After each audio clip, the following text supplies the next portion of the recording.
Hello everyone, it's Jess Conto, your Wasteland reviewer, and welcome to the Wasteland, my weekly show where I take a deep dive into a particular film, and it's the late 1950s, and there's 2 months left of John Ford films here in my series, as this is the last episode that we'll be releasing in October, leaving only November and December. And a fresh year and a new director in Wes Anderson. But joining me for this episode is my wife, Jess. Jess, thank you so much for coming on. You're welcome. And as of now, this will most likely be Jess's last John Ford film that she's going to be coming on and talking about. All the exciting after. This has been a journey. 71 weeks of John Ford. Is it really? Yes. Wow. Commitment. Wow. Over a year, which is insane. But this episode we'll get to. But for those who have not tuned in before, we have 3 segments. We have coming attractions for Friday, October 25th.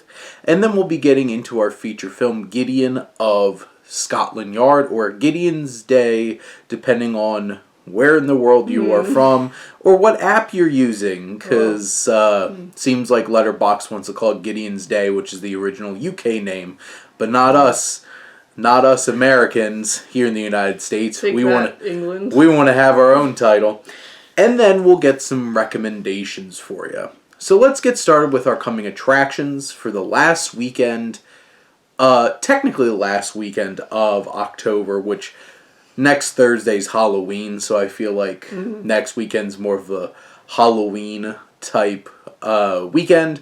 But we do have Conclave, a new thriller set in the Vatican from the director of All Quiet on the Western Front. And yeah, Venom, The Last Dance. Thank God. But apparently this is just creating a new big bad villain who's going to pop up in more things. I'm like, God damn it, Sony. But neither of us are mostly anticipating either of those films. Both of us want to talk about Memoir of a Snail. So, Jess, what interests you in Memoir of a Snail? Well, I really loved, what was that, Max and... Mary Max. Mary and Max. Yeah. It was a very interesting film. Very sweet, but I am looking forward to this. Have they done anything else since then? I don't really remember. I don't know if they've done any features. Adam Elliott seems to, from Australia, if I'm not mistaken, has a very distinct voice and style when it comes to stop motion animation. It's a little grotesque, the characters. Fine. I grew up in the early 2000s and had, like, Gumball and Flapjack and other weirdly grotesque animation. Well, like, this one's, like, the color tones are very, like, grounded and earthy. But, you know, I, to be frank, don't even really know what this movie is about. But that's enough for me that it's from Adam Elliott. Because I do also love Mary and Max that much. It's such a strange, offbeat kind of film. Such a interesting dynamic between this young girl and this middle-aged man who become pen pals. Yeah. And disabled in some way, if I remember correctly. Yes. And at the end of the day, I'm much more interested in grotesque little stop-motion animated film than anything that Sony puts out in terms of Marvel. So, yeah. But I do want to shout out Conclave because maybe Ralph Fiennes will get another Oscar for this one, or at least get nominated. Because that was a travesty that he did not get nominated for Grand Budapest Hotel. And it's been 10 years, and I'm still not over it. But let's forget what they took from you. Very personally. But let's get into our feature film this week, which is Gideon of Scotland Yard, or Gideon's Day, depending on where you're from. Both are accurate, I guess. Yes, so this is from 1958. Starring Jack Hawkins of Bridge on the River Kwai and Ben-Hur fame, adapted from the 1955 novel of the same name. First film featuring the fictional Inspector George Gideon. A whole TV show called Gideon's Day came out of this. and Anna Macy's debut, who would become a BAFTA-winning actor. Love that for her. But my biggest question is, why the hell did John Ford make this movie? Yeah, it seems a little random. And I didn't get that answer from Wikipedia. So I still sit here as mystery. This is a film for sure, and it's one of the films of all time. The synopsis is: a typical day for Scotland Yard Chief Inspector George Gideon consists of working on several cases at the same time, and this is a comedy, crime, drama, thriller. Drama. I didn't get that, but I mean, I guess you can't really have crime and not make it some kind of drama, probably. But Jess, what were your general thoughts on Gideon of Scotland Yard? It's a good thing that women couldn't have credit cards until 1970-something, because he definitely would have been divorced by then. It was like, wow, she's handling all this really nicely. It's fine. I mean, it was not... You were right, not that interesting, to be honest. I mean, he kind of, like, flippantly goes from one conveniently solved crime to another. The scene where he's being held hostage was kind of funny, but, I mean, it's fine. Like I said, one of the movies of all time. For a film that's only 91 minutes, this felt really long. Really? It was only 91 minutes? Yes. I didn't... Yes, this was an hour and a half long and felt forever. Yeah, there's like 7 crimes conveniently happening at one time. I'm like, man, they need to hire somebody else at this police station because it's only him, apparently. Yeah, just his exact words were, I guess he's the only cop investigating any crimes in London. Yeah, because he goes from like one place to another and he misses everything. And also that like fish is rotting in his drawer the whole time, I guess. Ew. That salmon. He needed to get that salmon. It's just... And he needed to get to his daughter's concert. They had refrigerators in the 50s. What's up with that? You know, so many things happen this day that he gets pulled over by a police officer, as he refers to this young police officer. To be fair, he does look like a baby. He looks like he's pretty young. 13. Look, times is hard. He's the only inspector, and they're sending...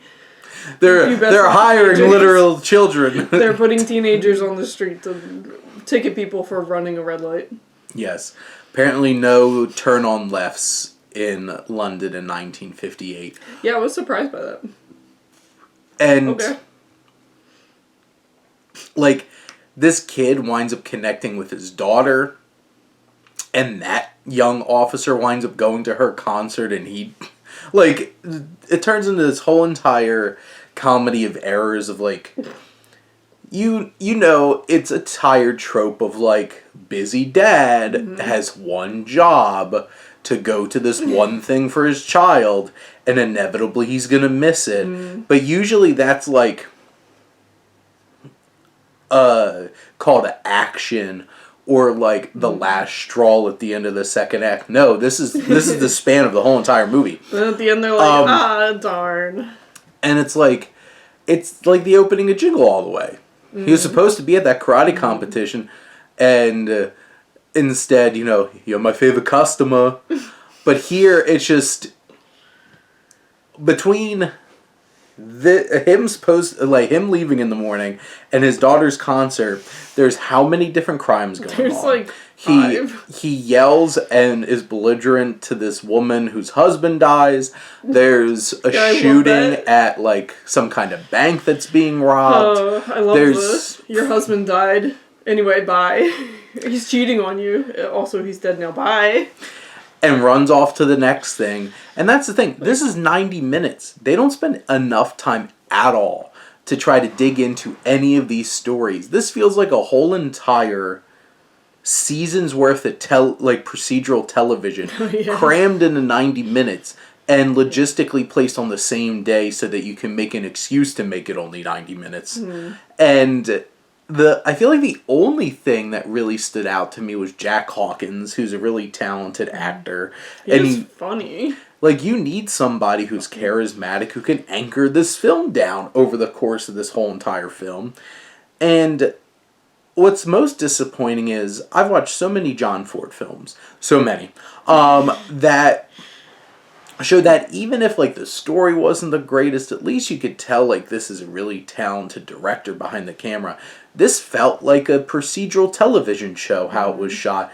There's nothing dynamic about it. There's nothing interesting about it. It has that like little voiceover at the beginning that you would expect out of a TV show. This feels it feels so tacky and uninteresting in the way that this film is presented. And at the end of the day, it's like it has some funny moments. It has some memorable moments. Out of 90 minutes. It has some moments and a strong central performance, but not even the filmmaking of any sense feels unique or different. And you can definitely tell that John Ford was definitely like getting towards the tail end of his career if like this is what he was making at this point, which then concerns me for the last 9 weeks of this because at least I know The Man Who Shot Liberty Valance is still on my list, but from what I understand, like I haven't heard of most of these other films, so now I'm kind of like, not really good sign. Is this going to be a slog the last 2 months of this journey? This one does not give me hope. But Jess, is there anything else you wanted to add about Gideon's Day? I mean Gideon of Scotland Yard. No, just that Gideon means feller of trees. That was my fun fact. That's it. There you go. You said everything else. But Jess, you have some recommendations for everybody, especially for this spoopy season of Halloween. Yeah, and for Christmas, great Victorian tradition.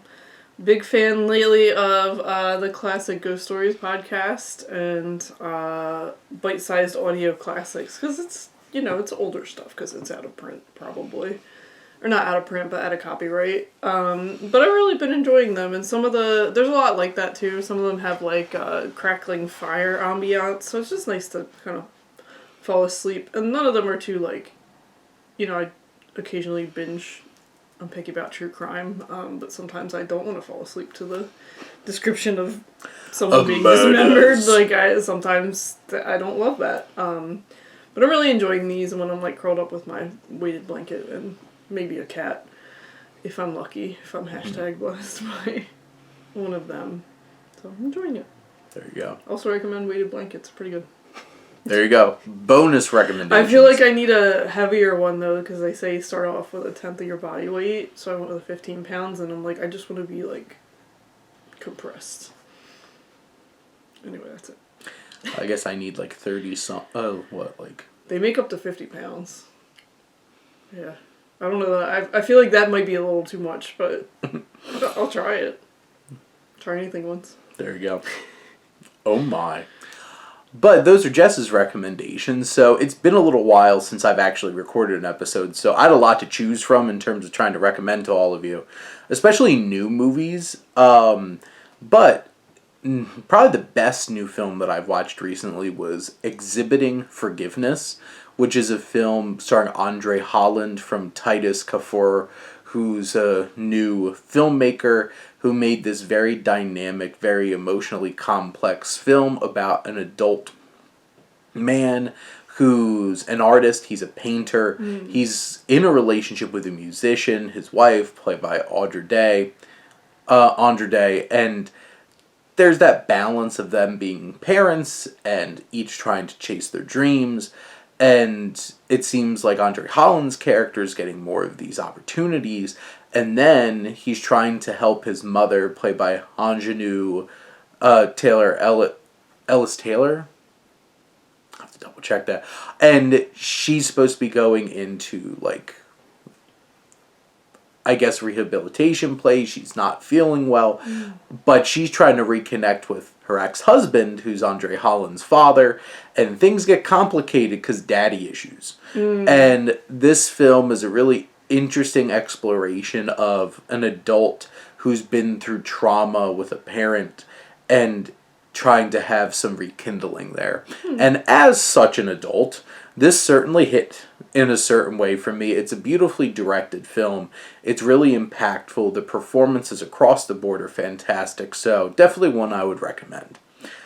Next up from my watch list, I watched Shoot the Moon, which is another well, if you couldn't have daddy issues and trauma from an abusive childhood, maybe divorce will do it for you. And this film is from director Alan Parker of Mississippi Burning, starring Albert Finney and Diane Keaton, who have a falling out, and each are trying to find their own selfish sense of passion and connection with their 4 young children in the crosshairs of all of this drama and jealousy. Oh boy, they lure you in too for that one. I watched that one with Shane, and it was like, oh, this is kind of funny, and then you're like, oh no. There's some extremely horrific domestic violence that's presented. I do feel like it gets a little too extreme by the end, but the 2 main performances and the tone that Alan Parker holds for most of the film really makes for a very poignant and impactful dramatic experience. And Peter Weir with hair. I used to see him that way. Peter Weller. Peter Weller. A.k.a. RoboCop. Yeah, RoboCop. Peter Weir, famous Australian director. They're interchangeable, it's fine. Gallipoli, Witness, The Truman Show, and Master and Commander. Have you ever seen them in the same room? That's all I'm saying. I've never heard Peter Weller with an Australian accent. Oh, he's a really good actor. And then, one of my movies that I've rewatched recently that I'd most like to recommend is, for the Halloween season, got this on 4K on Prime Day, and that's The Thing. Love that one. And it is one of the most paranoid-driven, intense films you're probably ever going to watch. And incredible ensemble of character actors led by Kurt Russell, Wilford Brimley, Keith David.